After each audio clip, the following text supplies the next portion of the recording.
किसी अखबार की एक रिपोर्ट है जिसमें लिखा हुआ है कि दुलार चंद और अनंत सिंह के बीच में तो अच्छी दोस्ती हुआ करती थी। आखिर नहीं, मैं इसीलिए बोल रहा हूँ, मैंने अखबार का हवाला दिया, इस तरह की बातें हुई हैं। आखिर में जाके क्या हुआ है? 2-3 सालों में क्या स्थितियाँ खराब हुई? देखिए, सबसे पहले तो जहाँ तक दोस्ती का बात है तो उनसे कोई दोस्ती नहीं था उनका। और 1989 में उनका भाई भी इलेक्शन लड़ा था और दुलारचंद यादव भी इलेक्शन लड़े थे मोकामा विधानसभा से, जो कि 22-23 हज़ार वोट इनको आया था और उनका 28 हज़ार वोट आया था और वो विधायक बन गए।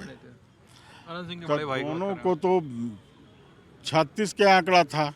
और इस इधर जो इलेक्शन चल रहा था तो हर कोई कैंडिडेट बयानबाजी उल्टा पलटा भी करते रहते हैं। तो उसी बयानबाजी चल रहा था, वो भी कुछ बोल रहे थे, ये भी कुछ बोल रहे थे। दोनों में बयानबाजी का लड़ाई था।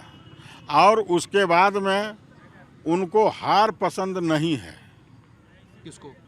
अनंत जी को? अनंत सिंह को। उनको हार पसंद नहीं है कि हम हार जाएं। उसके लिए कोई भी हद तक जा सकते हैं। तो राजनीति में ये नहीं होता है कि हार के डर से किसी को हत्या करा देना, किसी को मर्डर करा देना। हाँ, हमसे दोस्ती था। आपसे दोस्ती था? हमसे दोस्ती था। क्या है कहानी? करीब 30 बरस दोस्ती चला है हमको। अच्छा, हाँ। से कब तक? करीब 93 से लेके 2020 तक के दोस्ती चला है। दोस्ती कैसा स्वरूप था दोस्ती का, थोड़ा बताइए। उस समय 2019 में वो लोकसभा भी लड़े थे, हम उनके साथ थे, उनको मदद किए थे।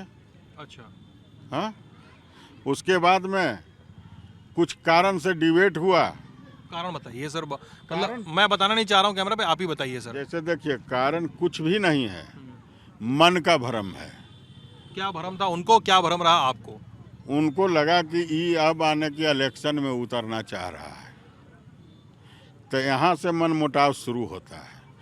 तो हम लोग का कुछ पार्टनरी भी चल रहा था उनके साथ। अच्छा, किस तरह का? ठेका में? ठेकेदारी में। तो हम सबसे पहले 2019 में के दिसंबर में उनसे हम हर हिसाब टोटल कर करके अलग अलग हो गए। दोनों वो अपन काम कर रहे हैं, हम अपन काम कर रहे हैं। पार्टनरशिप तोड़ दी अपना? हाँ, पार्टनरशिप ख़त्म हो गया। हम लोग का फिर आना जाना बंद हो गया। हम अपना काम करने लगे, वो अपना काम करने लगे। हम 2020 में इलेक्शन लड़े विधानसभा। हमारा इलेक्शन में वो पूरा हन के विरोध किए। उसके बाद में हम देखे कि चलो किए तो किए। फिर हम एमएलसी लड़े 2021-22 में। तब उसमें भी वो पूरा टिकट से लेके सारा चीज़ कार्तिक मास्टर साहब के आरजेडी में उनका भी पकड़ था, तो उससे उनको वो टिकट दिलवा दिए। दिलवाने के बाद में हन के विरोध किए, तो हम भी उनका उपचुनाव हुआ, तो हम भी उनको हन के विरोध किए। जीत गए भले, तो वो जीते टाउन से, देहात तो दिए थे साफ कर, तब जीत गए। अब इधर जब 2024 में जब एमपी का इलेक्शन होता है तो हम कुमारी अनीता के साथ थे, वो ललन सिंह के साथ थे। उनको ललन सिंह पेरोल पर निकाल कर करके कि इनको बंटवारा करना है, उसके लिए पेरोल पर निकाल करके इलेक्शन में पूरे में घुमाए। कोई फर्क नहीं पड़ा। मोकामा से 1600 से लीड कर गई कुमारी अनीता। बाढ़ से जो 20-25 हज़ार से लीड करते थे, वो 5 हज़ार पर आ गए।